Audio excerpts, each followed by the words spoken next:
Vamos meditar na palavra de Deus nessa noite. Quero convidá-lo a abrir a Bíblia no Evangelho de Lucas, capítulo 6. Lucas, capítulo de número 6. Mantenha sua Bíblia aberta, seja ela o livro que você tem ou no smartphone, onde você estiver acompanhando aí.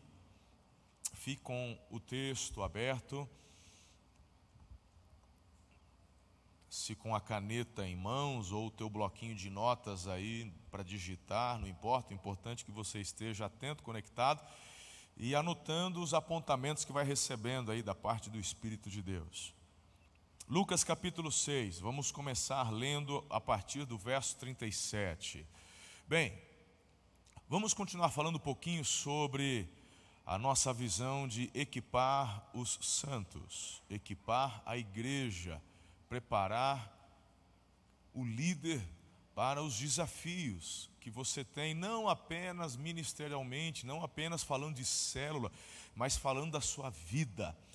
Porque, querido, o Senhor, Ele não quer que você seja bem-sucedido apenas aqui dentro da igreja. Ele quer que você seja bem-sucedido como ser humano, porque você é filho amado, é filha amada, e em todas as áreas da sua vida, emocional, relacional, na sua vida financeira e, é claro, na sua vida espiritual, no que diz respeito ao relacionamento com o Abba. Ele quer que você seja pleno em todas estas áreas. Amém. Isso. É importante você entender que tudo aquilo que recebemos da palavra de Deus, ela se aplica de uma forma muito prática no dia a dia, em todas as áreas. Tendo dito isso, quero convidar você a orar comigo e vamos, de uma forma prática e objetiva, nessa noite, conversar sobre algumas coisas que eu considero importante para um líder ser bem-sucedido. Senhor, nós neste momento clamamos para que o Teu Espírito nos oriente. Repreendemos todo o mal, repreendemos toda artimanha maligna para de alguma forma tentar tirar nossa atenção, tentando assim impedir que recebamos da parte do Senhor toda a instrução, tudo aquilo que vai nos abençoar. Queremos declarar nossas mentes cativas em Ti e na Tua palavra e o coração aberto para o ministrar do Teu Espírito. Fala comigo, usa a minha vida, me dê clareza, me dê iluminação, apontamentos proféticos, palavra de conhecimento. Faz isso, Senhor, eu oro e clamo a Ti em nome de Jesus. Amém. Verso 37, é claro que o versículo, o texto que eu vou ler, você vai automaticamente se lembrar de vários versículos que é comumente citado, mas vamos analisá-los dentro de um contexto, e aí eu acho que a gente consegue receber aqui alguns apontamentos interessantes. Vamos lá. Não julguem, e vocês não serão julgados, não condenem e não serão condenados, perdoem e serão perdoados. Por enquanto até aqui. Como eu disse, você já conhece, não já? Vamos julgar para não ser julgado. Aí vem a questão: qual é a sua motivação para não julgar? Qual a sua motivação para não julgar? Está pensando numa resposta, não está? Aí você vai falar assim: para não ser julgado. Correto? Segura aí um pouquinho, deixa sobre a mesa. Perdoem e serão perdoados. Qual a tua motivação para perdoar? Pastor, para receber perdão. Aí você tem um terceiro apontamento, né? Deem e lhes será dado. Uma boa medida, calcada, sacudida. Qual que é a tua motivação para dar? Ah, porque eu vou receber. Tá, esse aqui é o pensamento comum, irmão, mas não é a ênfase do texto. A ênfase do texto traz em primeiro lugar um princípio, uma declaração do alto. Que declaração é essa? Não julgue, ponto final. Eu quero que você, a partir de hoje, pare de simplesmente buscar um endireitamento no que diz respeito aos seus conceitos quanto ao próximo, Eu quero que você pare de evitar o julgamento por medo de receber julgamento. Eu quero que você comece a partir de hoje parar com o julgamento tão somente porque você não deve julgar e ponto final. Ele está nos apontando uma consequência, mas a tua motivação para não julgar não é o medo da consequência, mas é a orientação divina, porque não lhe pertence esse direito. Porque você não tem capacidade, você não tem estrutura, você não tem sequer condições psicológicas para emitir um julgamento justo. Então Deus fala: não julguem. A questão do perdão não é simplesmente porque eu serei perdoado, mas é porque devemos perdoar e ponto final. A ênfase está no caráter, na vontade, nos decretos divinos que são justos, perfeitos, agradáveis. É tudo que você e eu precisamos para termos uma vida abençoada e bem-sucedida. Temos 3 instruções aqui. Claro, eu não estou negando as consequências que o próprio Senhor está abordando, mas eu quero que você pense no que de fato te motiva, irmão. Eu tenho ensinado a vocês a respeito do medo. Se você não vai julgar porque vai ter medo de receber julgamento, uma hora você cai. Mas se você não julga porque entende que a questão do julgamento não lhe pertence, é algo que o Senhor apenas tem condições de fazê-lo, e que por amor, por entender que quando eu me aventuro a querer usurpar o trono de julgamento dele, eu vou me dar mal porque não me cai bem, eu vou fazer coisas erradas, e pela motivação do amor do seu aviso, eu permaneço no meu lugar devido. E então, irmão, você acerta e permanece, porque o amor é infinitamente mais forte que o medo. Se o que faz você perdoar é o medo de não ser perdoado, você vai falhar. Porque uma hora o medo te prega peças. Não é o objetivo de Jesus aqui causar medo, o objetivo de Jesus não é te colocar contra a parede. Ele está falando de algumas consequências, de algo que você simplesmente já deveria estar obedecendo. O não julgamento e a liberação do perdão. É como se ele dissesse assim: olha a razão porque tem tanta gente se estrepando, porque não estão atendendo ou atentando a algo que é tão simples e comum, na questão do entendimento teológico do caráter de Deus. Não julgar, perdoar e dar. Agora, para você entender um pouquinho a importância do doar e do dar, dos 3 que ele cita, do não julgamento, do perdoar e do dar, é o dar que vem com uma consequência assim, que te faz brilhar os olhos. Deem e lhes será dado. Perceba, não julguem, não serão julgados. Perdoem, serão perdoados. Deem, lhes será dado. Mas aí vem uma ênfase, uma medida bem cheia, sacudida, calcada, transbordante. Tem mistério aqui, irmão, se você para pensar. Não julguem, perdoem, deem.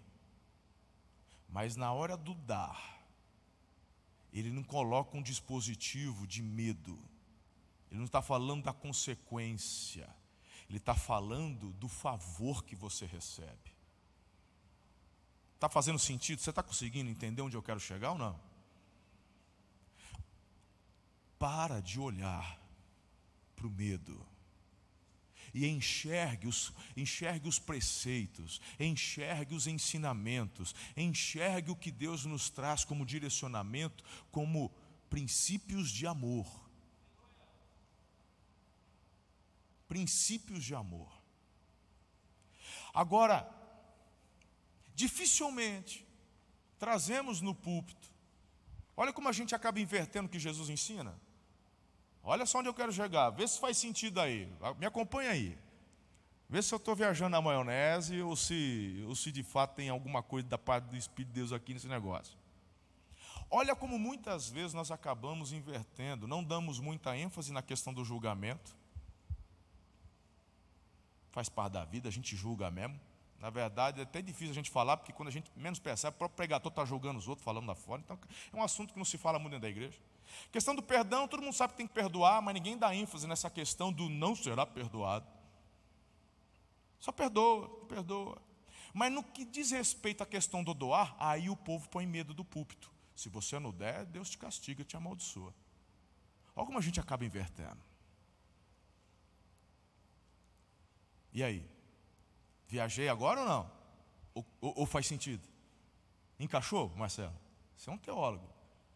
Perceba como a gente acaba invertendo aquilo que o Senhor nos traz como ensinamento, e aí a gente fala, não é possível um negócio desse. Minha motivação de não julgar, amor. Minha motivação de perdoar, amor. Não é medo, é amor. Perdão não é questão de justiça. E a questão do dar? Não, eu vou dar porque senão a maldição vem. Eu vou dar, senão o devorador me pega. Eu vou dar porque senão o motor do carro funde. Eu vou dar, senão eu perco o emprego. Não é isso que Jesus está falando. Ele falou, dê, e você vai receber uma medida calcada, sacudida e transbordante. Perceba, queridos, que na hora do dar, ele está abordando uma questão da fé. Muito forte. Hoje em dia, como eu tenho dito, a gente vive um tempo de prosperidade, né, irmão? Todo mundo aqui, hoje tem Danone na geladeira, a maioria de nós, não é verdade? Mas quem lembra quando ia no parquinho e pedia para o pai comprar um saquinho de pipoca, né? Você vai aqui no Espaço Gourmet, irmão, é um baita de um sacolão, né? Né, o pastor Wagner? Sacolado de pipoca, o povo não dá conta de comer. Mas não, no meu tempo, quando eu era criança, era um pacotinho tão miserável de pipoca assim. E aí, quando chegava no pipoqueiro, ele tinha uma caneca com a arcinha de alumínio assim. Aí ele enfiava a mão lá dentro daquele vidro, não era assim, irmão? Tinha um lampião, quem é desse tempo aí? Abria, né? Tinha um lampião aceso dentro do carrinho de pipoca. Aí a hora que ele ia encher, o que ele fazia? Ele ficava jogando pipoca para cima dentro do negócio, para dar aquela volumada, para ver se pegava um ar da pipoca. Para na hora que ele ia colocar no saquinho, né? Ele botava, aquilo era para porque às vezes a pipoca dava uma compactada. Ela vai compactando, ele dá uma jep. Aí a hora que ele botava no saquinho, irmão, parecia que estava transbordando, mas tinha mais ar que pipoca do que na... A palavra de Deus está dizendo, quando você escolhe doar, dar, Deus, irmão, Ele vai te dar uma medida calcada. É o tio da pipoca, porque tem tio da pipoca e tem o tio da pipoca. Quando você vai no tio da pipoca, ele pega, ele põe no saquinho, aí o fundinho da caneca ele dá uma socada. Assim, aí ele olha para você, aí você faz assim. Aí ele vai lá e pega mais e dá uma carcada, mais um pouquinho. Quando não cabe mais, ele dá aquela outra por cima para transbordar, para parecer como se fosse, né? Não vale nada, mas ele... transbordante. Aí você fala, tio, é nós. Tu é o tio da pipoca mais fera que tem na região. Aí ele ainda olha para você e fala assim, molho põe? Tinha um moinho de pimenta ainda, que era vinagre com alguma coisa vermelha. Olha que coisa linda e extraordinária que a gente recebe da parte de Deus. Vamos começar então, se você quer ser bem-sucedido, vamos entender os princípios que recebemos de Jesus e praticá-los, não da forma como os homens querem fazer com que entendamos, mas de uma forma simples, vamos entender da maneira como Jesus nos trouxe. Então, estas 3 coisas que eu acabei de falar com vocês, a gente poderia passar o restante do tempo só colocando algumas pontuações e falando a respeito. Mas acho que vale a pena darmos uma ênfase agora no que diz respeito ao julgamento. Essa é uma das áreas onde muitas pessoas estão derrapando e por isso perdendo a oportunidade de crescer. Parece que não, mas é verdade. O julgamento, querido, como eu disse e como Jesus aponta, ele traz o juízo e você acaba não percebendo. Você acaba não percebendo. Então já te falei sobre a motivação para não julgar. Amor, porque Deus sabe o que é melhor para mim. Mas já que Jesus aponta e fala, então esteja atento. Porque muitos estão deixando de crescer e prosperar, estão debaixo da consequência do próprio julgamento que você emite. Nós somos orientados pelo Senhor para analisarmos os frutos, e até o contexto a seguir aponta e fala sobre isso. Então como é que eu vou saber sobre fruto e julgamento? Parece confuso, pastor. Sabe, é simples. É simples. Quando se trata de intenções, é julgamento. Os frutos você enxerga. Aquilo que os teus olhos não conseguem ver é julgamento. E aí você não pode emitir juízo sobre isso. E se no teu coração acontecer, clame ao Senhor e peça por misericórdia. Sabe, quando você olha e diz assim: não fui com a cara daquelazinha? Não quero ver você perto dela, já estou te avisando. Mas o que ela fez? Fez alguma coisa? Não fez nada, ainda. Mas eu não gostei do olhar dela. Isso é julgamento.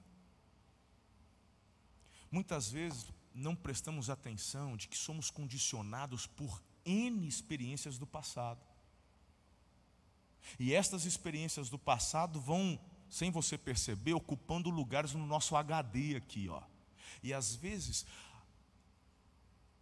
a simples questão de alguém que chega perto de você, estiver usando o perfume de alguém que lá atrás um dia te magoou, e aí você acaba emitindo juízo sobre alguém que é bênção, que é homem de Deus, que é mulher de Deus, mas por uma associação traumática, você acaba emitindo juízo. Quem que perde? Você perde. Qual que é a motivação? Qual que é a motivação para não julgar? O amor. Por quê? Porque às vezes é alguém que Deus enviou para te abençoar. É alguém que Deus está enviando para te levantar. É alguém que Deus está enviando para abrir uma porta. Mas por conta de um juízo, você emite, fecha a porta e perde a bênção. Patina, atola, não prospera. E depois vai na cruz, chora: o Senhor não me ama, ninguém me quer, só que quem veio da parte de Deus para te abençoar, você julgou e mandou embora. Então quando você entende, é forte ou não é? Então quando você entende, filho, que a motivação para você não julgar é o amor e não o medo de ser julgado, todas as vezes que alguém chegar, você vai simplesmente decidir amar. Mas se a pessoa me trai? Se a pessoa te trair, então você tem agora fatos para poder não se relacionar. Simples. Queridos, aqui está a diferença do líder que avança e do líder que não avança. Ninguém tropeça no sucesso. Aplique isso em todas as áreas da sua vida, lá no seu trabalho. Aplique isso lá no comércio onde você trabalha, na empresa. Aplique isso. A gente precisa aprender a confiar nas pessoas. O pior problema do julgamento é que isso nos impede de confiar no próximo, porque ninguém presta, só você que é bom. Só você sabe fazer, mas ninguém. E Deus está te mandando alguém para você ensinar, capacitar. Aí vai dizer: eu vou ensinar nada? Eu ensinar ele meter o pé nas minhas costas, mandar o punhal e ser traído. E aí você fica ali, ó, paradinho. Meu irmão, se eu não tomasse a decisão de confiar nas pessoas, estávamos até hoje lá no centro com 300 pessoas. E muitos de vocês talvez ainda não teriam conhecido a Jesus. As extensões, os milagres e tantas coisas que Deus tem feito. Mas um dia eu falei: eu vou decidir. Mas pastor, claro que eu tive problema. Teve gente que traiu, teve gente que abandonou, E daí? Daí que a gente abençoa. Porque nem sequer a autoridade da parte de Deus a gente tem para amaldiçoar alguém. Se Jesus mandou a gente orar pelos inimigos, quanto mais aqueles irmãos na fé que discordaram e saíram, que Deus abençoe. Simples. E eu vou continuar seguindo.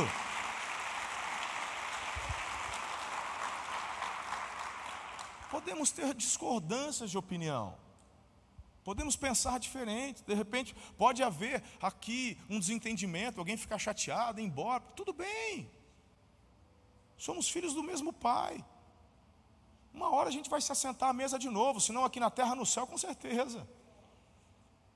Então, eu tomei um dia na minha vida a decisão de confiar, mas para isso eu tive que abandonar meu senso de julgamento. Fácil? Não. Mas quando eu troquei o medo pelo amor, ficou mais fácil, muito mais fácil. Eu sou uma pessoa muito reservada. Muito, pode não parecer. De repente a gente vem no púlpito, a gente fala, pega o microfone.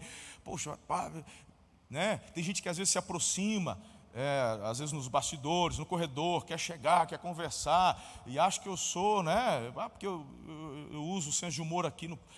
Mas quem me conhece no particular sabe que eu sou uma pessoa mais reservada. Uma das maiores dificuldades que eu tenho é fazer network. Sabia disso? É algo que eu tenho que me esforçar, eu tenho noção, certeza que eu já perdi muitas oportunidades em lugares onde Deus me colocou, simplesmente porque eu escolho ficar na defensiva. É algo que eu preciso lutar. Às vezes chega alguém, e eu, em vários lugares onde Deus me coloca, e às vezes eu vejo alguma pessoa chegando, de repente ele já chegou depois, eu cheguei primeiro, o cara chegou depois, mas ele chegou depois, mas ele já se envolveu, ele já conversou, e no meu coração, qual que é a tendência? Julgar. Olha o Aparecido. O que o Aparecido não senta no cantinho dele lá? Ele chega depois, quer sentar na janela, dá tchauzinho. Só que o Aparecido está aproveitando as oportunidades que ele está recebendo da parte de Deus. Ele faz contato com um, faz contato com o outro, ele pega o telefone, pega o contato do outro, e esse camarada daqui a pouco está lá, crescendo e avançando. E eu, que abracei às vezes o julgamento, perco a oportunidade de aprender com o Aparecido como fazer um bom network. Qual que é a motivação para a gente não julgar? O amor. Deus está mandando pessoas completamente diferentes de você, justamente para te ajudar onde você é mais fraco. E se você ficar julgando só porque ele é diferente de você, então você não vai conseguir ser completo. E isso é conceito de família. Isso é família. Por isso que somos um corpo.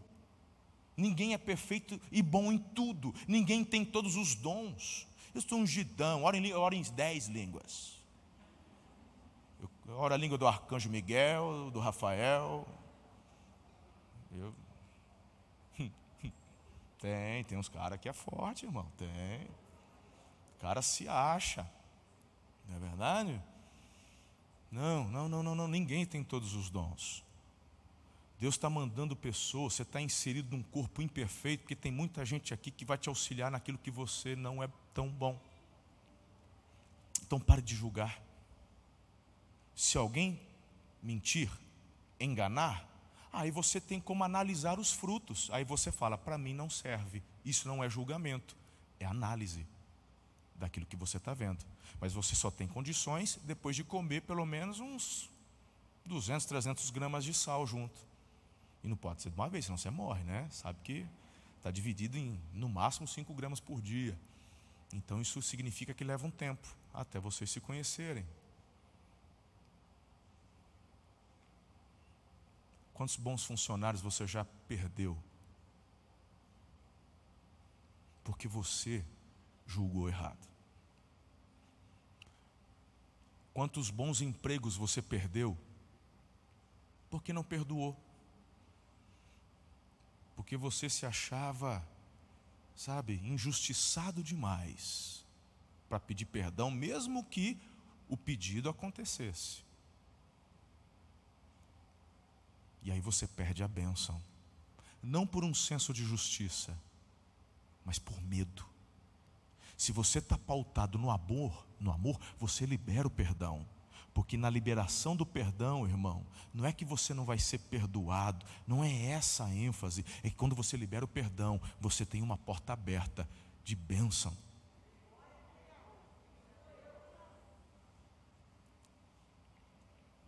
Eu vejo muitos líderes perdendo oportunidades, mas isso vai mudar na sua vida hoje, em nome de Jesus.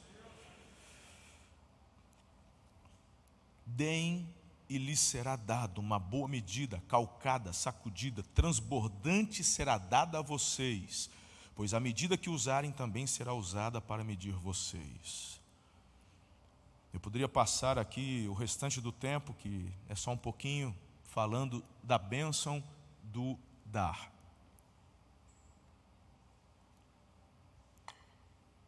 Alguns acabam confundindo por uma falsa humildade. Eles acham que não precisam e nem podem pedir mais nada para Deus. Tem gente assim. Normalmente, quando vai a um grupo de oração, a hora dos pedidos, você tem algum pedido? É só agradecer. Poxa, só agradecer? É só agradecer. Ô, falso humilde, né? Pobre irmão. Só agradecer, como se, tipo assim, irmão, olha o pensamento da pessoa, olha como ela não conhece o caráter do Abba. É tipo assim, eu só tenho algumas fichas, vai se eu pego o Covid na hora de orar e já gastei.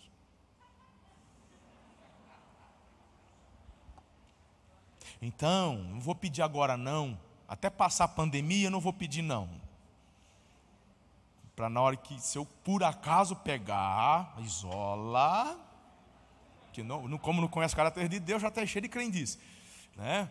Aí escuta, filho, você nunca vai poder pedir tudo o que o papai pode dar. A tua mente não tem condições de imaginar um pedido onde ele pudesse lhe conferir tudo o que ele pode dar. Tem coisas que ele já sabe que ainda nem foi inventado, então você não poderia pedir.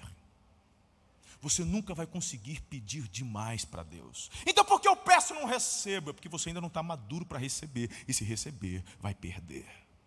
Talvez perder um bem mais precioso. Então por enquanto não é o momento. Ele segura, mas não porque ele não pode e nem que ele não queira dar. Tem que conhecer o caráter do papai. Peça.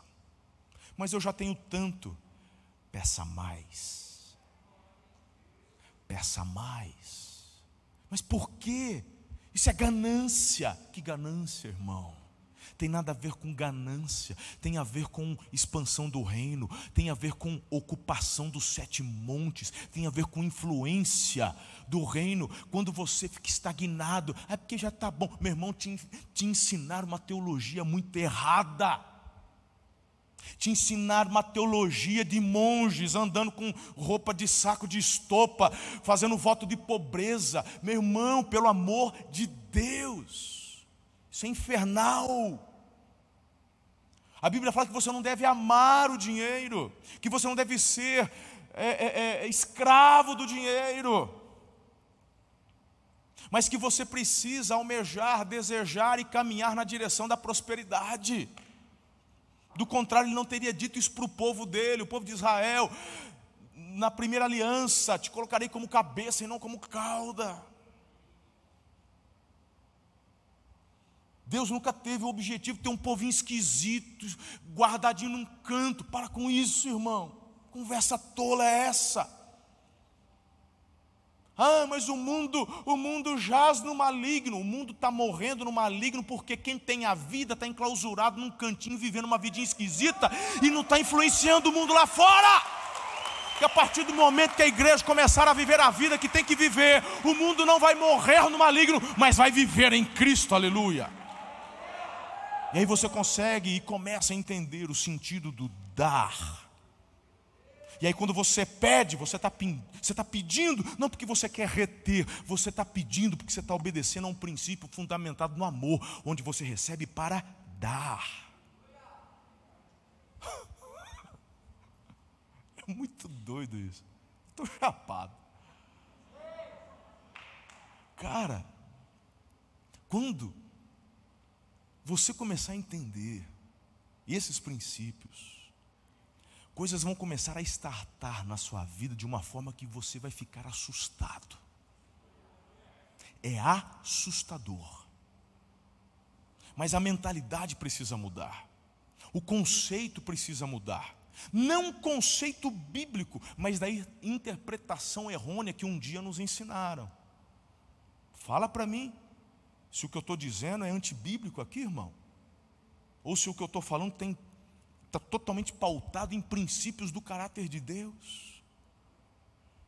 Eu não estou dizendo que todo mundo vai ficar rico, eu estou falando de vida próspera e você já sabe. E eu tenho ensinado e batido nessa tecla. Prosperidade não significa que você vai ter milhões. Mas algumas pessoas que têm o preparo receberão estes milhões. E aí, irmão, é o princípio da parábola dos talentos. Quem tem mais e olha só como que é interessante. Muitos pedem para Deus. Eu já vi, não é que eu estou inventando, irmão. Eu já ouvi tanta coisa como pastor, que vocês não têm ideia. Mas muita coisa. Tipo, pastor, ora por mim, para eu ganhar na loteria, porque se eu ganhar, eu vou dar uma oferta de 10 milhões para a construção do templo. Coisas do tipo assim. Né? Mas ora, pastor, ora com fé, porque a tua oração é forte. Né? Aquelas coisas. Eu já ouvi muita coisa. Muita coisa. E aí a gente acaba perdendo o fio da meada. Porque quando eu olho para a parábola dos talentos, sabe o que é menos importante ali? Sabe o que é menos importante? Todos lembram da parábola dos talentos, sim ou não? Aqui é terça apostólica, aleluia. A coisa menos importante na parábola dos talentos é o valor, pastor Haldeman. O que vale para Deus 5 talentos, 2 talentos, 1 talento? Deus está preocupado com valor? A questão é o coração do servo. O 5 multiplicou, o 2 multiplicou, o 1 ficou com... Ei, Espírito Santo. O 1 ficou com o que, irmão? Medo. Olha isso. Está pegando, pastor Diego? Está fazendo esboço aí? Vai ter que fazer esboço disso, cara. Medo. Ele disse, tive medo. E aí o que eu fiz? Eu peguei meu salário mínimo e vivi minha vidinha. O que recebeu um salário mínimo, ele não disse para Deus, não disse para o seu Senhor. Mas você deu para o outro 5. Essa não foi a questão. Eu peguei aquele 1 e eu fiquei com medo, cara. Mas estou aqui o teu 1 de volta. Ele pegou 1 de volta e deu porque tinha 5. E deu chibata no que tinha 1 ainda. Porque a questão não é o valor, é o coração. Quando você dá brecha para o medo, a tua vida fica estagnada, você não prospera emocionalmente, você não prospera fisicamente, porque você fica doente, você vai precisar de remédio, você não consegue dormir, você não prospera, irmão, espiritualmente. Porque o medo é um espírito maligno que te atormenta. E você perde as bênçãos. E aí você acha que está fazendo a coisa certa por não fazer, porque, se eu julgar, eu vou ser julgado. Se eu não perdoar, eu não vou ser perdoado. Se eu não der, tolo. Não é isso. É questão do coração. É a disposição. Eu tenho ensinado para aqueles que andam perto de mim, prospere com o que você tem. Prosperar, querido, é viver abundantemente. Se encaixe. Se encaixe. Se você recebe um salário mínimo, prospere com um salário mínimo. Impossível. Impossível não, irmão. Faz para o pastor. Irmão, você vai ver só os goles que eu tomei e os tombos. Ninguém vê? Ninguém vê, meu irmão. Quando tinha que andar a pé, ninguém vê, irmão. Quando eu tinha que andar, era seminarista, ia fazer compra na cidade, 10, 15 quilômetros, tinha que fazer compra e andar de mochila, porque não tinha carro, não tinha dinheiro para pagar ônibus. Tinha que acordar às 3 da manhã para conseguir consulta para a Ana, que estava grávida da Karen, porque não tinha nada. Para poder chegar lá na fila, pegar uma senha para ver se conseguia fazer um pré-natal. Vender o almoço para comprar a janta. Todo mundo tem sua fase. Sabe por que eu estou dizendo isso? Não é com dozinha, não. Eu dou muito valor em todas estas experiências. Eu glorifico a Deus, irmão. Porque hoje, quando Ele me dá 5 talentos, é porque Ele me começou dando 1. E eu multipliquei o 1, depois Ele me deu 2. Eu multipliquei 2, Ele me deu 3, eu fui multiplicando. Se hoje eu estou com 5, deixa eu te falar uma coisa. Amanhã eu vou estar com 10. Depois eu vou estar com 15. Eu vou estar com 20. Porque eu entendi o princípio do porquê. E não é para reter. Não é para você dar. Se 2, 3 pessoas entenderem o que eu estou falando hoje, de repente pode estar nascendo hoje aqui os futuros 3 milionários. Já tem, a igreja já tem vários milionários. Mas aqui, e de repente só essa experiência que eu vivi, e estou compartilhando, entra no coração, você gira a chavinha e fala, a partir de agora eu começo a prosperar. Eu começo a prosperar, eu vou prosperar com o que eu tenho, com 1 talento. Com 1 salário mínimo, se encaixe. Talvez você não vai querer, você não vai poder ter tudo que você quer, mas isso é hoje. Hoje. Amanhã, você vai poder escolher a cor, o tipo, o modelo, o ano, se vai de ônibus, se vai de avião. Amanhã você vai escolher. Hoje, prospere. Porque quando você entende que o princípio do não julgar, o princípio do perdoar e o princípio do dar é o amor, você está modelando, preparando seu coração para grandes coisas. Do contrário, não tem alicerce. Tomba. No máximo, se não cair, vai virar ponto turístico para os outros tirar foto. Torre de Pizza. Né? Lá na Itália, Torre de Pisa, lá, toda tortinha. Né? Não vale para nada. Tua vida tem que ser um edifício muito bem firmado, na rocha, que vai aguentar tudo aquilo que o Senhor quer construir, a partir de você e sobre você. Até pouco tempo atrás, irmão, eu falava assim, o melhor que eu posso deixar para as minhas filhas é o legado da fé. E é isso mesmo, isso é verdade. E eu nunca me preocupei, irmão, de deixar herança. Nunca. De verdade, nunca. Nunca me preocupei, eu fui ter casa própria há 3 anos atrás, como vocês sabem, vocês conhecem minha vida. Não é verdade? Há 3 anos atrás que eu fui ter uma casa própria. Até 3 anos eu morava de aluguel. Aí um dia eu estava em viagem. Sabe aqueles versículos que você sabe que tem, mas quando você lê parece que é a primeira vez? E um versículo explodiu na minha cara assim, o homem de bem deixa herança para os filhos. Falei, será que dá para fazer uma aplicação aqui? Herança espiritual, legado, fé? Não dá para fazer forçologia. Aí eu comecei a entender. Eu comecei a entender que eu tenho da parte de Deus também essa incumbência, não só de viver, mas de transmitir.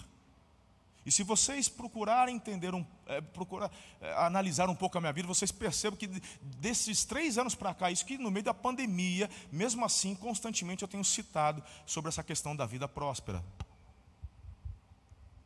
E muitos aqui têm ouvido, têm colocado em prática e estão já vivendo, e estão avançando, e estão crescendo. Então, em nome de Jesus, eu até tinha bastante coisa para falar, mas eu acho que vocês têm bastante coisa para poder pensar, orar, chorar, quem sabe? Tem gente que é rápido para poder julgar. Ela fala, por isso que eu não estou avançando. Os meus julgamentos estão fechando portas. Então, a partir de agora, você vai tomar uma decisão diante de Deus. A decisão de confiar nas pessoas, até que elas provem ao contrário. Se você quer ser um líder proeminente, alguém que vai avançar e crescer, a gente tem que correr alguns riscos. Nunca se esqueça que mesmo nestes riscos, quem te guarda é o Senhor. Ele te guarda. Porque você constantemente vai estar em oração, jejum. O Senhor me mostra, fala comigo, revela. Irmão, minha equipe já sabe, a gente já teve umas experiências dessa aí, né? Senhor, tem fumaça aqui, tem a fumaça acolá, nós não é investigador, né? Nós não é investigador. Mas a gente tem aquele que sabe todas as coisas. Aí de vez em quando a gente é meio ousado. Aí eu falo assim, acho que eu estou lembrando aqui de uma, cadê o Giovanni? Lembra? Uma dessa aí estava o Giovanni e o Lucas. Eu falei, Deus, esse problema não é meu. A partir de agora é teu. Se o senhor quiser que a gente faça alguma coisa, mostra. Se não, não faço mais nada, nem toco mais no assunto. Rapaz, foi quantos dias para o trem revelar? Foi 2, 3 dias, chegou a prova. Com vídeo, com áudio, com tudo. Falei, eita, até eu assustei. Então, deixa eu te falar uma coisa. Papai cuida. Porque Ele é o juiz. Então sossega.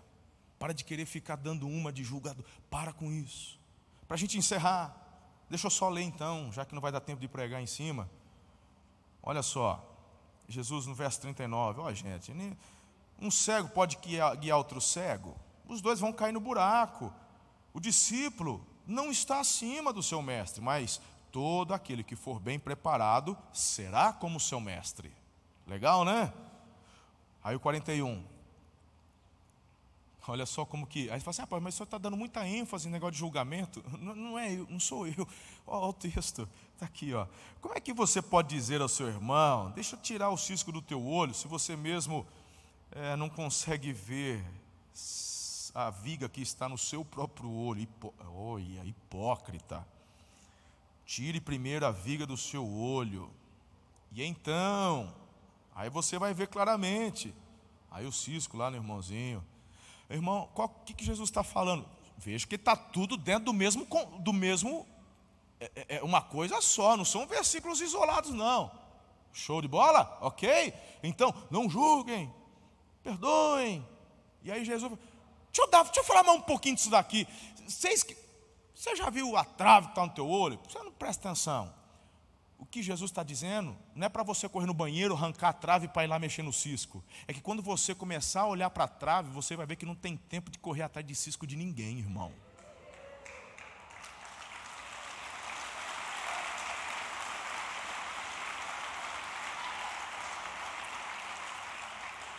A gente precisa entender, porque são figuras de linguagens. Você tem que analisar o contexto. Jesus não está te dando uma forma para você mexer no cisco dos outros. Jesus está falando o seguinte, a hora que você enxergar o tamanho da trave, tenta tirar a trave para ver se você consegue depois. Você vai ficar tão intertido todo dia, porque você tira a trave, aí quando você for, mas embaçou? Aí você volta, rapaz, essa trave eu acabei de tirar. Não é que voltou?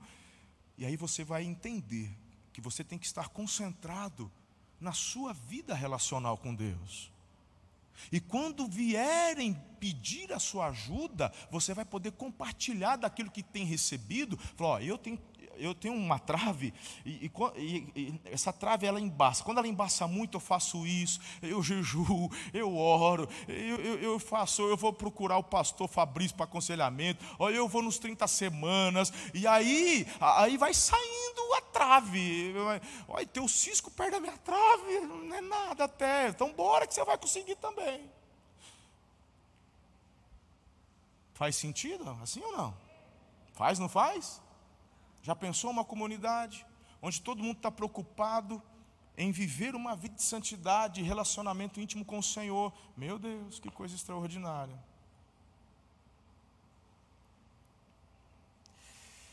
(verso 43).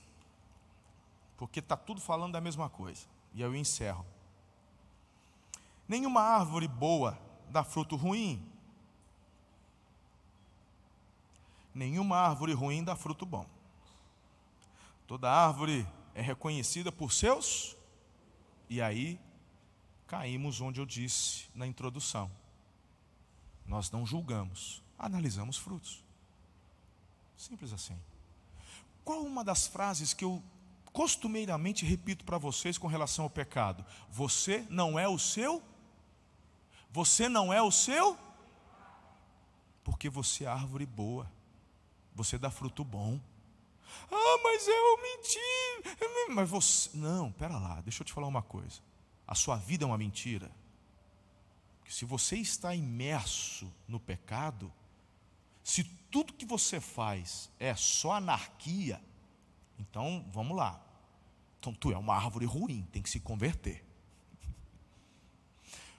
Pastor, eu amo Jesus. Eu estou na pegada, mas...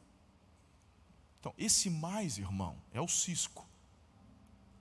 Que no teu relacionamento, é só chamar Jesus que ele dá uma soprada aí, ele tira. Volta para a pegada, tu não é o teu pecado. Entendeu ou não? Você não é o seu pecado. E aí você começa a colocar no teu coração um filtro, na sua mente. Que filtro é esse? Eu sou uma mulher de Deus, eu sou um homem de Deus. E o diabo vem e fala, mas tu fez isso, hein? Eu falo, mas eu não sou isso.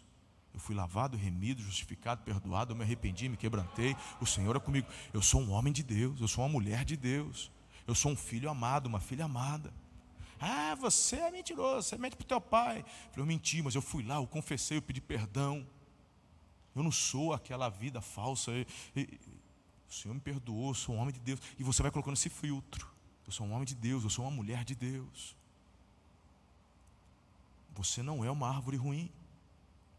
Se você está em Cristo, você não é uma árvore ruim. Nós estamos na videira, irmão. Eu não estou inventando nada, eu não estou inventando ilustração, eu estou falando de conceitos bíblicos.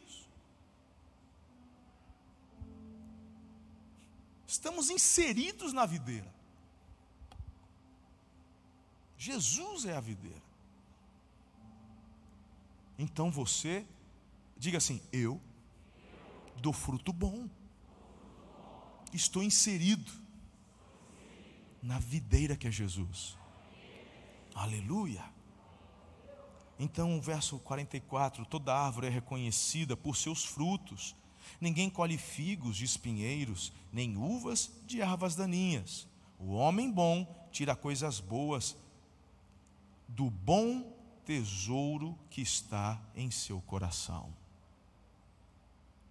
Eu já disse isso para muitas pessoas aqui que estão começando a viver um momento diferente. E uma das coisas que eu digo é, ou às vezes quando eu vou orar com alguma pessoa e eu conheço, eu já oro declarando naquilo que eu vi. Eu digo assim, Deus, eu sei que esse fulano tem depósitos. E eu quero chamar à existência tudo aquilo que está nesses depósitos. Daquilo que ele já doou, daquilo que ele já ofertou, daquilo que ele fez, daquilo que ele amou, daquilo que ele perdoou, daquilo que ele não julgou. Eu trago, eu chamo à existência para esse momento. Porque se lá atrás o Senhor moveu o coração dele para fazer os jejuns que ele fez, aquilo que ele abriu mão não foi por acaso. Porque a árvore ruim não dá fruto bom. A árvore boa dá fruto bom. Então aquele jejum que ele fez foi obra do teu espírito. Eu chamo a existência esses depósitos. Filho, filha, vá até os depósitos.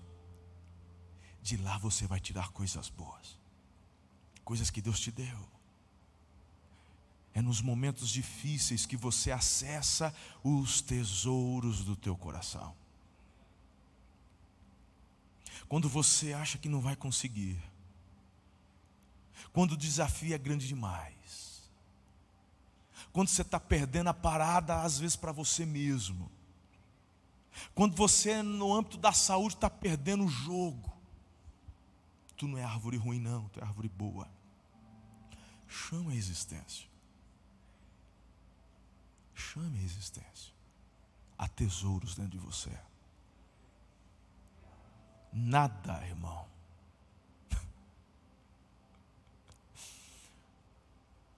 Quando você vai no banco e vai tentar uma linha de crédito para qualquer coisa, pessoa física, jurídica, não importa. A hora que você vai lá e coloca o seu CNPJ ou o seu CPF, na hora o computador te dá a capivara. Você não vê.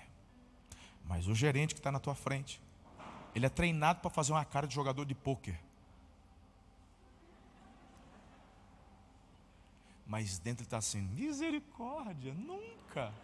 Imagina, tadinha. Quanto que você quer? 500 mil reais. Ai, eu vou ver, vou colocar em análise. O computador está assim, a tela vermelha.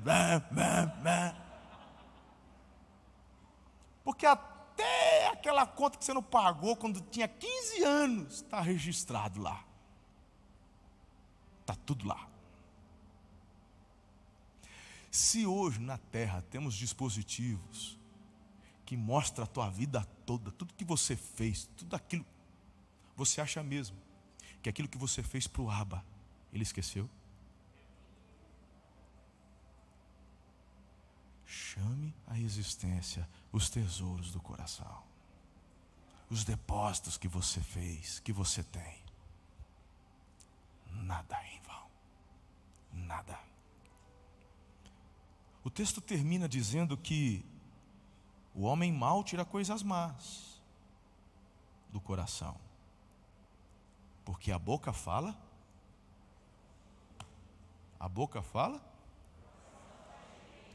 E aí você consegue analisar, mas como é que eu sei como é que está o meu depósito? Ele termina falando, é a tua boca que diz como é que está o teu depósito. Se a tua boca, irmão, glorifica, exalta, se a tua boca é cheia de esperança, se a tua boca exala o louvor, se a tua boca exala o perdão, se a tua boca exala o favor de Deus, teu depósito está cheio. Acesse esses depósitos. E se porventura não, há males que vêm para bem. De repente a tua boca está falando e mostrando que os teus depósitos estão vazios, está cheio de coisa ruim. Então, por que há males que vêm para bem? Mediante o teu arrependimento e mudança, você pode agora começar. Primeiro porque Jesus já pode limpar o que tem de mal aí dentro, agora. E a partir de agora, você inclusive pode começar a colocar novos tesouros, coisas que você vai poder acessar em qualquer hora, a qualquer momento. Estes são alguns segredos de pessoas que estão rompendo, crescendo. Assista depois essa mensagem. Eu não sei você, eu vou assistir essa mensagem de novo. Eu preciso ouvir umas 2, 3 vezes ela novamente. Tem muita rema, tem muito apontamento precioso para a gente guardar. Coloque-se em pé, vamos encerrar orando.